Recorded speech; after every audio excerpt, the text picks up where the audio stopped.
नमस्कार मित्रांनो, कसे आहात तुम्ही सगळे? जय भवानी, जय जिजाऊ आणि जय शिवराय. ज्या ज्या मित्रांनी आपला पार्ट 1 बघितला, पार्ट 1 ला सपोर्ट केला, त्या सगळ्या मित्रांसाठी खूप खूप धन्यवाद. तुम्ही सगळ्यांनी खूप छान सपोर्ट दिलाय आपल्या पार्ट 1 ला. असा सपोर्ट इथून पुढे पण आपल्या युट्यूब चॅनलला देत राहा. तर आज आपण घेऊन आलो आहे ढोलक शिकण्याचा पार्ट 2. म्हणजे ह्या दुसऱ्या भागात मी तुम्हाला जे मी तुम्हाला पार्ट 1 मध्ये दाखवलं, भाग 1 मध्ये दाखवलं की छल्ला हे वालं ह्याची स्पीड कशी वाढवायची, ओके, हे मी तुम्हाला भाग 2 मध्ये दाखवणार आहे.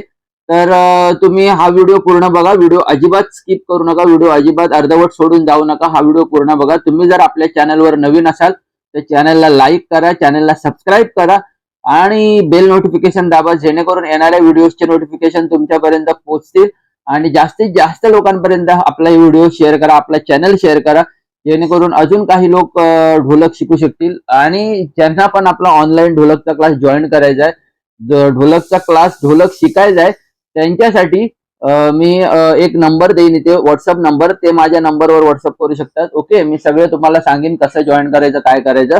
तर सुरुवातीला मी थोडंसं काहीतरी वाजवून दाखवतो. आज आपण 6/8 मध्ये काहीतरी वाजवून दाखवतो मी तुम्हाला. ओके, एकदम थोडंसं वाजवून दाखवणार, नंतर लगेच आपण पॅटर्न कडे वळूया.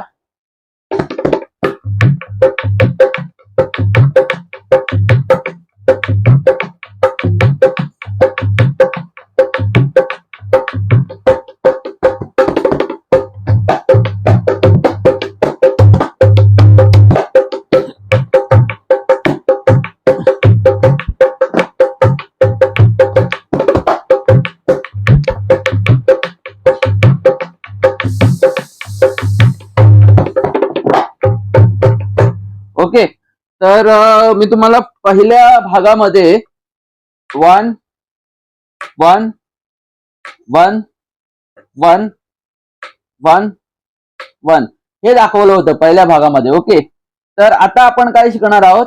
1 2 1 2 1 2 हे शिकणार आहोत. मी एकदम स्टेप बाय स्टेप पुढे पुढे जातोय, जेणेकरून तुम्ही एकदम म्हणजे ढोलक एकदम सोप्या पद्धतीने शिकाल. ज्यांनी पण पहिला भाग बघितला नाही त्याच्यासाठी मी लिंक इथे देईन किंवा डिस्क्रिप्शन मध्ये पण लिंक देईन. ओके, तर आपण आज काय शिकणार आहोत?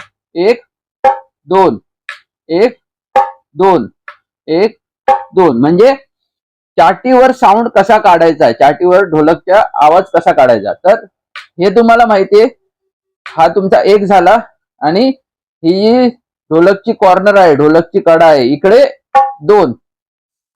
ओके, काय केलं मी?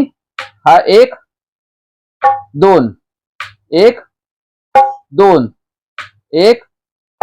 नीट परत बघा. ही जी ढोलकची कडा आहे 1 आणि ही बरोबर कॉर्नरला अंगठ्याच्या बाजूचं बोट असं उचलून आपटायचंय. अंगठ्याच्या बाजूचं जे बोट आहे ते असं उचलून आपटायचंय. ओके, 1 2 1 2 1 2 1 2. परत एकदा बघा.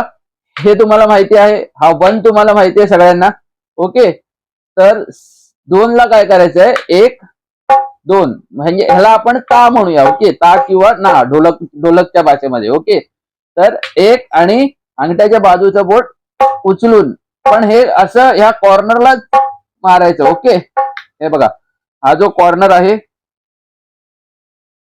हा बघा, हा कॉर्नर दिसतोय, या बरोबर कॉर्नरला साऊंड आला पाहिजे. ओके, परत एकदा बघा. 1 2 1 2 हा साऊंड आला पाहिजे. ओके, काय नाही, फक्त बोट उचलायचं आणि मारायचं. ओके, 1 2 1. तुम्ही तुमचा ढोलक घ्या आणि माझ्या बरोबर पण तुम्ही माझ्या बरोबर वाजवण्याचा प्रयत्न करा, जेणेकरून तुम्ही पटापट तुम्हाला वाजवता येईल. ओके, 1 2 1 2 1 2 1 2 1 2. काय केलं मी? परत एकदा बघा. 1 हा 1 तुम्हाला माहितीये. 2. आता हे कंटिन्यू कसं प्रॅक्टिस करायची? 1 2 एकदम कमी स्पीड मध्ये, कमी लयीत. ओके, 1 2 1 2 1 2 1 2 1 2 1 2 1 2 1 2 1 2 1 2 1 2. म्हणजे जेवढा वेळा तुम्ही जर तुम्ही नवीन नवीन एकदम नवीन नवीन ढोलक हातात घेतला असेल तर तुम्ही दिवसात कमीत कमी अर्धा ते पाऊण तास तुम्ही ह्याची प्रॅक्टिस करायची आहे. ओके. 1 2 1 2. आता हे हळूहळू कसं वाजणार? 1 2 1 2 1 2 1 2 1 2. पण ही स्पीड एवढ्यात वाढवायची नाही. आपण पुढच्या भागात बघूया स्पीड कशी वाढते ती. सध्या तरी आपण 1 2 1 2 1 2 1 2 1 2 1 2 1 2 एवढंच प्रॅक्टिस करायचे, एवढाच रियाज करायचा. ह्याच्यावर तुम्ही काहीही रियाज करायचा नाही. आणि जे पहिल्या भागात मी तुम्हाला 1 दाखवलाय तो रियाज. तर पहिल्या भागातला रियाज आणि दुसऱ्या भागातला रियाज हे दोन्ही रियाज तुम्ही कंटिन्यू करत राहा. आपण पुढचा भाग लगेच उद्या किंवा परवा घेऊन येणार आहोत. त्यामुळे आपल्या चॅनलला सबस्क्राईब करा, जास्तीत जास्त लोकांपर्यंत शेअर करा. ओके. बेल नोटिफिकेशन दाबा जेणेकरून येणाऱ्या व्हिडिओजचे नोटिफिकेशन तुमच्यापर्यंत पोहोचतील.